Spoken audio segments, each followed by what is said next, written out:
Anna woke in a sweat, tangled in yarn from a dream where her late husband's sweater unraveled into a bridge across Atlantic. 55. She knew better than to ignore midnight madness, especially when Brooklyn's winter farmer's market left her craving kinship beyond overpriced kale. That skein of Icelandic wool mocking her from dresser? Suddenly it wasn't just stash. By dawn, she drafted a flyer for Purl and Push, a knitting circle where newcomers could stitch their way into city's fabric. One dropped stitch at a time. Anna untangled herself from yarn dreams, fingers brushing wool still warm from sleep. That skein, same deep green as fir trees back in Minsk, had rolled under her bed again, trailing memories like dropped stitches. 55. She'd expected assimilation to feel like slipping into a well-worn sweater. Instead, New York's rhythms tripped her like untied laces on a subway stair. Her deepest fear wasn't loneliness, but becoming invisible, dissolving into crowds like steam from a street vendor's cart. Yet every Thursday, she carried needles to a Queens community center where a knitting circle hummed with accents from Accra to Ankara. Skeins piled high as dumplings a farmer's market stall, each knot and pearl a bridge between worlds.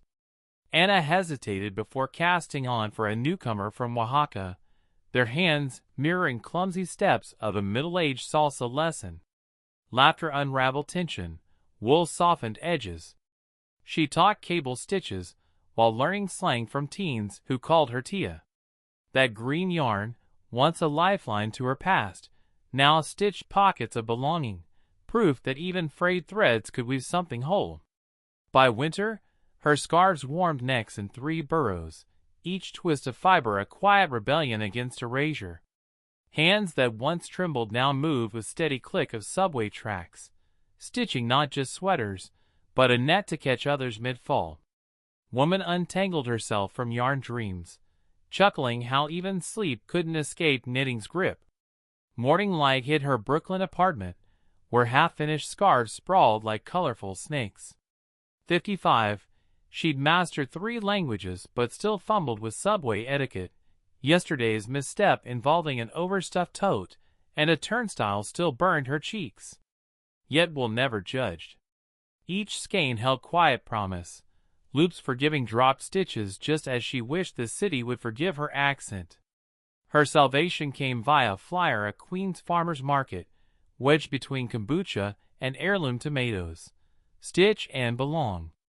A knitting circle for newcomers. Woman arrived clutching needles like lifelines, finding a rainbow of faces. Syrian grandmothers, Honduran teens, a Russian physicist who purled equations into mittens. Their leader, a Ghanaian seamstress named Ifia with biceps that put gym rats to shame, tossed her a skein of cobalt blue. "This one's stubborn," Ifia warned, eyes twinkling. "Just like fam trying to fit in." Twist by twist, creator learned more than cable patterns. She discovered yarn carried stories, scratchy wool of a Peruvian elder's alpaca blend, silk thread defiance of a Pakistani lawyer's shawl. Ifia taught them to knit mistakes into designs, a philosophy creator applied when her bakery job mixed up salt and sugar. Croissants became pretzels. Regulars laughed and tipped extra. Soon, her scarves warmed neck shelters, each knot a silent, "me too," to fellow wanderers. One icy March evening, creator unfurled a tapestry of mismatched square circle. "Our lives," she announced. Room hushed as fingers traced borders between home and hope. Ifia grinned, holding up a final square. Anna's first botched stitch, now framed as art. "No such thing as wrong," she said. "Just extra character." Anna walked home lighter, snow catching on her latest creation. Wool, she realized, wasn't just fiber. It was patience spun tangible, a reminder that even loosest threads could weave something whole.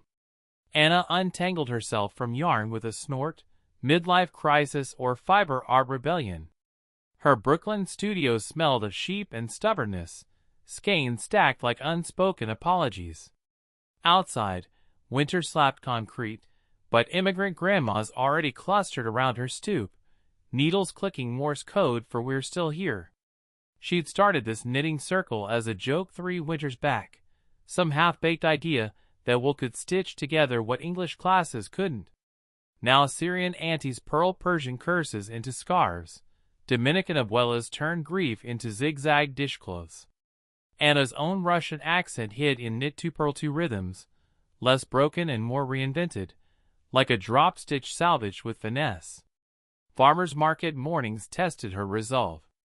Vendors smirked her pelmani-shaped mittens, but she bartered them for honey anyway, age-spotted hands shoving forward like subway riders' rush hour.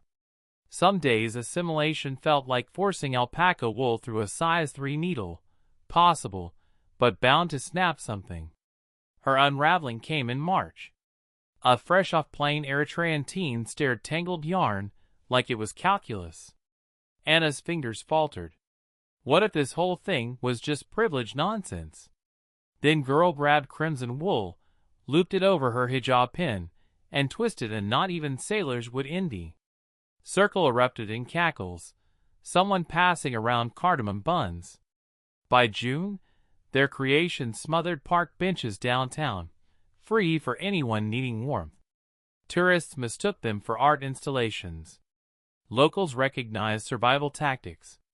Anna pocketed a stray blue skein that night, rolling it between palms like worry beads. Wool couldn't fix green cards or stop icy vans, but it could build a damn fine raft for souls caught between ports. She fell asleep with blistered thumbs and a grin. Tangled again, but this time on purpose.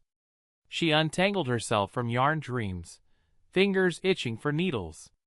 Brooklyn Farmers Market buzzed outside her window, kale vendors haggling, tamale steam curling past her sill. Skeins of undyed wool sat stacked like hopeful immigrants Ellis Island, waiting to become something. She'd spent months stitching in shadows, but today? Today demanded audacity.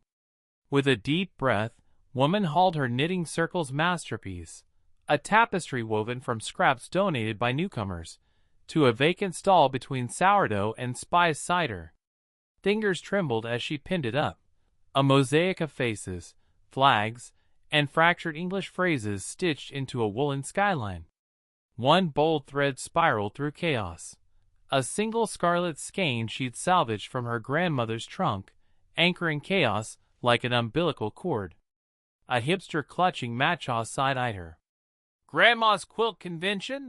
he smirked. Anna jabbed a needle into her bun, grinning. "Nah, fam freedom manifestos." She flicked scarlet thread. "Ever seen homesickness spawn into shelter?" Then, click. Some influencer's phone flashed. By afternoon, yard over borders trended. News vans swarmed. A senator's aide gave Tapestry's Afghan refugee quadrant, murmuring, "That's my aunt's pattern." Anna, suddenly center stage, clutched her skein. Skeptic turned fanboy hipster handed her a business card. "Text me.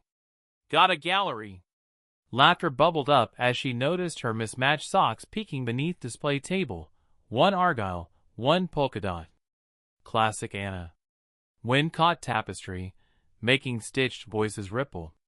"This," she thought, watching a Guatemalan weaver press her cheek to wool, "is my start." Crowds roared.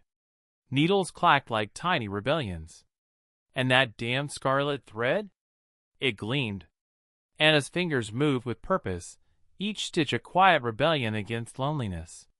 That tangled yarn from her first sleepless night now wove itself into something greater, a knitting circle where newcomers, like her, could unravel fears over steaming mugs of chai and mismatched wool. Farmers' markets became her scavenger hunt. She bartered skeins for stories, turning strangers into fam one pearl at a time. Her odd habit of humming Bollywood tunes while knitting became their anthem. Skeins piled up like courage, each scarf, and had a bridge between worlds. She guided trembling hands, showing how dropped stitches mirrored life, fixable, even beautiful in imperfection. By winter, her circle had outgrown community center, spilling into libraries and parks, a kaleidoscope of accents and laughter. One evening, as golden light hit a half-finished shawl, Anna realized her hands had memorized home. No longer just wool, those threads carried dreams. Of a woman who once felt invisible, now stitching belonging into every seam. Pick up your needles. Craft connection where you are.